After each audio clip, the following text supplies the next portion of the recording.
mettre des étiquettes facho, nazis, etc. Les totalitaires, c'est LFI. Les dangers communistes, c'est LFI. Il y a vraiment un bingo, quoi. Hein. Les totalitaires, les C'est dangers. trop bien, il dit mettre des étiquettes facho. Le gars est en train de minimiser le nazisme, il dit je comprends pas, il y a des gars qui mettent des étiquettes facho. Et tout. Genre frérot, je sais pas, t'es un ultra-libéral, t'as peut-être eu des propos un peu racistes, t'es reconnu coupable d'avoir été avec une mineure quand t'étais majeur. Enfin, je veux dire, il y a tout le bingo de mecs de droite, un peu racelard, tu vois, un peu facho. Et il te dit, ouais, mais en fait, le vrai problème, c'est le totalitarisme, c'est LFI. Il te dit, LFI est communiste. Alors nous, on aimerait bien. Ouais, On aimerait grave. bien, mais non. Non. Aujourd'hui, LFI n'est pas communiste. LFI est pour la rupture, qui est d'ailleurs...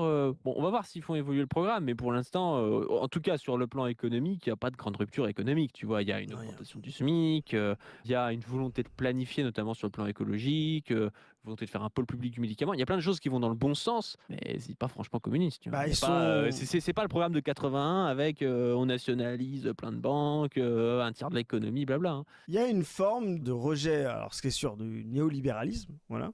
Et il y a un proto-anticapitalisme, on pourrait en parler longtemps dans la FI, mais qui est léger, c'est-à-dire qui est plutôt une forme de retour à une phase fordiste, quoi, avec un État très planificateur qui tire justement l'équilibre entre l'offre et la demande pour éviter que ce soit le marché qui domine tout, et donc un retour à un équilibre public-privé beaucoup plus important.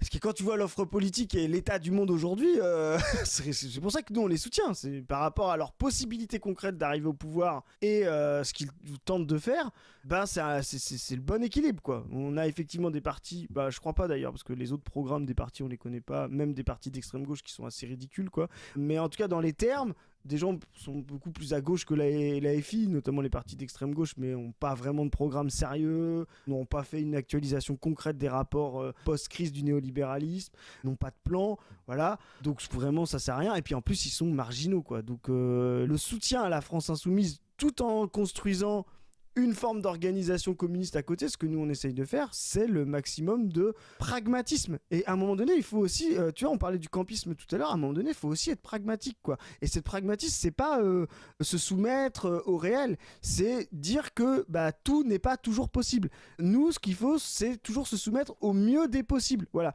Le possible aujourd'hui de la révolution demain prolétarienne, peut-être qu'il est là, hein, mais nous on le voit pas. Voilà. Donc on essaye de choisir le possible le plus réaliste, quoi. Et je rappelle que le marxisme est un réalisme, hein, c'est pas un idéalisme, hein, c'est pas d'inventer un possible de tout temps, de tout moment pour pouvoir se donner raison. Non, l'idée c'est de dire bah, quel est l'état de la situation concrète, qu'est-ce qui nous manque, comment on le construit et surtout comment on le construit à l'abri de l'accélération de la crise et en n'étant pas empêché de le construire. Et là, la France insoumise nous permet aussi de gagner du temps vers peut-être la construction d'un appareil de masse beaucoup plus radical pour vraiment être anticapitaliste, pour le coup, pour vraiment être communiste.